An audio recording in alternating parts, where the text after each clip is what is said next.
I guess I wanted to start with asking you about the matters we traversed last time, some of which revolve around the report into the governance of Housing Australia.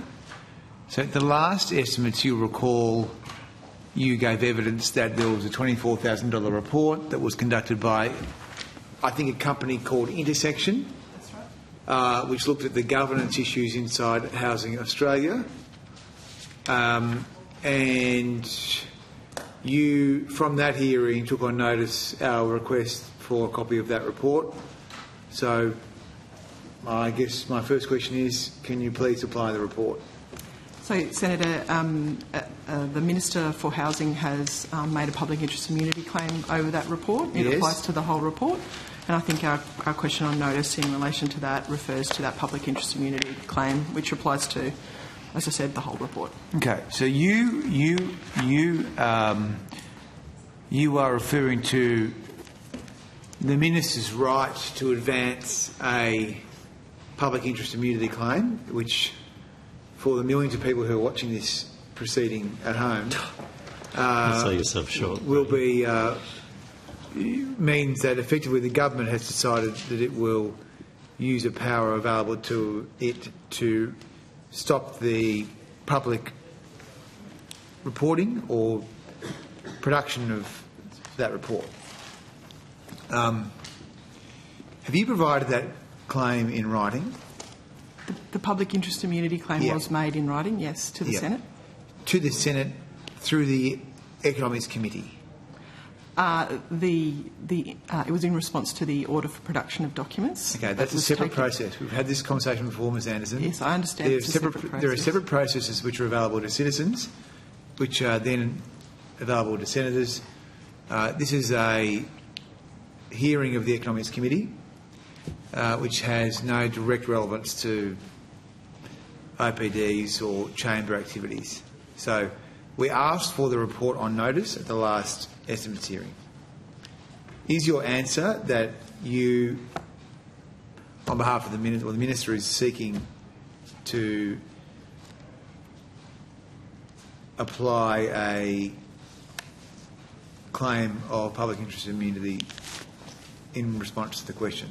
That's correct. Can I just jump in, just deal with your point that you don't think the Economics Committee has any relevance to the chamber? Like I question that, because the powers for the inquiry come from the chamber. And so is your concern that a response made in the chamber claiming public interest immunity shouldn't apply to that same question being asked in a committee? I don't know. Or do you want, would you have preferred that Treasury provide that, just for completeness sake, the public interest immunity claim to the committee in addition to the OPD? Because I think that is something that we should think about. Well, it's a good statement. I don't know, but what I'm trying to get at is that there are different processes here which run their own race. No, right? I So if we ask a question on notice through this committee, then the obligation is to provide a response. If we advance one of your favourite OPDs through the chamber, that has its own response. And separately, if there's an FOI which is advanced by a citizen or by a member of parliament, then it has its own response. None of them are necessarily connected. Yep. Okay. Well, we can certainly consider that. I mean, the answer would be probably that in relation to OPD number XXX, public interest immunity was claimed over that document. But I agree. If the distinction is two separate processes and they both need to be answered, then I think that's something that we can. So I guess what happened in the last... Well, let's go to that now, because there was an OPD as well. Now, on the last or second last sitting day, the Senate rejected the government's PII claim. So when are you going to provide the report? Well, we would stand by the PII claim. But I don't think you can. I think the Senate's rejected it. Well, I'm happy to take further advice on it. What usually happens then, the way the OPD are being misused in the Senate is you'll seek to move to compliance and attendance, which is, you know, routinely happening 3 or 4 times a day. But the point is not about the volume of OPDs. The point is that this report is being kept secret. The Senate has sought its production. You have advanced a claim of public interest immunity. The Senate has rejected that. So my question is, when will the report be provided to the Senate, given... Well, I'll see if there's an update. The Senate was elected by the Australian people. I'll see if there's any update from the Minister. Okay. So I think we just need to, just for good governance, I mean, the Treasury has really, I think, lowered its colours here in how this has been handled in terms of the original FOI responses. Originally, there was the neither confirm nor deny response, which is not available for this purpose anyway. It's only available for PBO or national security issues. Then at the last hearing, actually, you made the point, Ms Anderson, that there were no adverse findings. So, I mean, I'm not really sure what is the basis for the claim. What is the basis to keep this report away from taxpayers' eyes who've paid $24,000 for it? So, Senator, I might invite Mr Hertzberg to the table as well to help me out. But I think the reasons for the public interest immunity claim are as outlined by the Minister's letter to the Senate, which I appreciate you would like clarified if that can be adopted in this committee, and our advice that it is. I think, as you know, we're no longer pressing the claim around confirming or denying that the decision maker under the FOI process made. As you say, that's a separate process and it has its own governing legislation. I think I would say that at all times we consider that we have applied all aspects of the law in the various ways that you've sought this report correctly. I appreciate you have a different view to that, but I think that's the reasoning is as per, in terms of the PII claim, the reasoning is as per the Minister's letter. Okay, well, would you like to add some more information, Mr Hertzberg? Senator David Hertzberg, Acting General Counsel at the Treasury. So the question is, what was the basis for the claim? Yeah, why are you not providing the information? I mean, this Housing Australia organisation is a bin fire. I mean, it's hopeless, and you're covering up this secret report. Why are you doing that? Senator, just before Mr Hertzberg answers, we're not covering up anything. We've outlined the reasons. It's quite unusual to release investigation reports. Full stop. It rarely happens. Over many years, that has been the reasons for PII claims in the past, and that has been sustained. I appreciate there's a process to go through, so I don't accept that we are doing something unusual in this instance. I appreciate you have a different opinion and a different view about that, but I think we would still assert that there are good reasons for the Minister to be claiming a public interest immunity. Okay, well, what are those reasons? Perhaps, Senator, I can jump in as well. I guess, Erin Wells, Chief Counsel for the Treasury. Certainly as an opening statement, I'd say that, you know, all of those processes that you've mentioned, OPDs, Quans and the FOI Act, do play a vital and important role in transparency and accountability for government, and we certainly support the purpose and meaning of those acts. On the OPD issue, so that was in response to OPD 197, there's a number of reasons set out in the Minister's response to that OPD. The main one is that, and as has been the point made by successive governments, is to preserve the integrity of fact-finding investigations and to protect the confidentiality of those who participate in them. We do want people to be forthcoming and openly participate in investigations. Secondary reasons also listed there was around protecting the privacy and reputation of individuals referred to in the review, which is often put forward and has been accepted as relevant PII grounds. In relation to the Quans, I believe that we did respond to those Quans, Senator.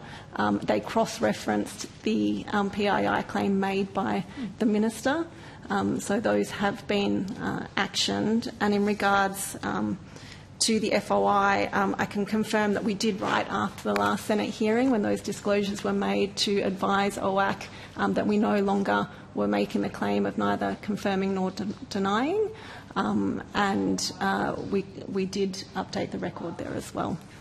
Okay, so in the past, if there's been an order of the Senate, a government will ultimately comply with it. I mean, the PII claim has been rejected. So unless you're saying this government's going to create a new precedent and going to ignore the will of the elected Senate. Well, I'd have to go back and have a look at that because, I mean, I'm not sure that is the case. I think it was when OPDs were used rarely and for, you know, for the power that it was originally intended, but I don't think that was the case from my memory of when we were in opposition. And, you know, I think on a report like this, I think there has generally been acceptance that, you know, where it's looking into, you know, fact-finding investigations and individuals putting their view that, I mean, people just won't participate in things like that if you go and throw them into the public arena on the floor of the Senate. I mean, you're a reasonable person, you understand that, and, you know, in the interest of good governance, having the ability for some confidentiality in investigations is pretty essential to those investigations being able to do the job properly, which I think is probably what you want as well. I understand that, but in the past when there have been similar investigations, at least the government then, and actually it was your government, offered the committee a briefing or offered something. I mean, the way this has been handled is you've filed bogus FOI responses, which are wrong, using the wrong exemptions. You've really obfuscated and tried to avoid answering the questions at prior hearings.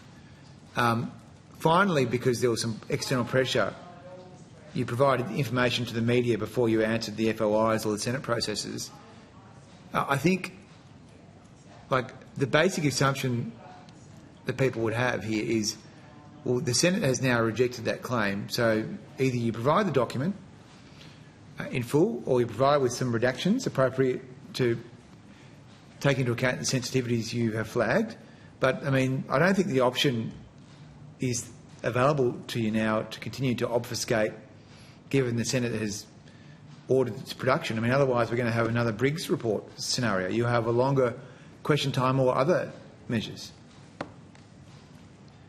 Senator, I just wanted to mention one thing. You said we used bogus or spurious grounds in the FOI. No, that's not correct, Senator, and that is something that Mr Hertzberg actually pointed out last time. We were able to use those exemptions that were available to us, and the decision maker did make that decision independently, not anyone at this table, as you. Yeah, but it's easy for you to say that. He doesn't work there anymore, so you're throwing him to the wolves. We're not throwing him to the wolves. We're defending this as it was an accurate decision or an available decision. Was it a good decision? It's not for me to comment on the nature of the decision. I was not the decision maker, Senator, but I don't think it's fair to say that those grounds were not available to the decision maker. They were. In terms of your can you question, provide on notice then exactly how you justify your use of that exemption? I'm happy to take that on notice, okay. Senator. It will not be made by the decision maker, but I'm happy to ask my Lord Division colleagues to provide an answer to that, so that you understand that that was an available exemption. And then in relation to next steps, I'm very happy to take on notice a discussion with the Minister. I haven't had a chance to do that since the last sitting week, so we're very happy to discuss with the Minister what she would like to do next in relation to that activity on the last day of the Senate, as you've said. Okay, so I want to ask you... Yep. How are you going? I've almost finished this line. Okay. Now I've just got another issue I need to raise. But just on this governance issue, basically you have now said that the commissioning of the report was not done by letter from the Minister, the former Minister Collins. Okay. Because I think there was an inference perhaps in the past that there had been a letter exchanged. Yeah. So you're now saying there was no letter. I think my evidence was that we were requested to do it by the Minister. So how did that happen? So there's no letter there was an exchange of advice and a response to that advice. So is there any paperwork? There is, yes. Okay, well, can you provide the paperwork? I'll take that on notice, Senator, yeah. Okay, I just have one more line of questioning and I'm done. Okay, great, thank you. Okay, that's everything on that report, so we look forward to seeing your answers on that. Look, just in the other FOI I want to ask you about is in relation to the 5% deposit scheme.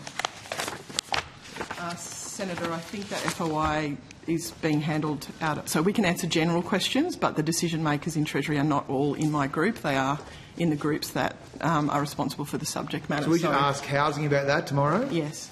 So we should ask housing about housing FOIs to do with the 5% deposit scheme, but we ask you about things to do with Housing Australia. Well, that was because that issue was handled in my group, Senator. The corporate governance function is in my group, and decision makers were in my group for that. Okay, what about FOIs to do with the housing funds payments? I'm not exactly sure of the FOI. I'm not sure if anyone else at the table knows the exact FOI. There's an but I FOI suspect to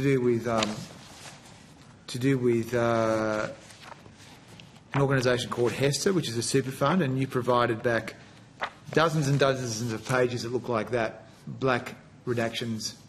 So, Senator, I suspect that also is Housing Group. Yeah, does anyone lots know of the pages like decision that. maker Very, for that? very, very transparent.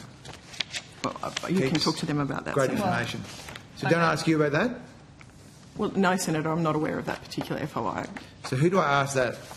I mean, we can say a general statement that the decision makers do have valid exemptions available to them under the Act, and they apply that framework when making a decision around what to redact and what to release.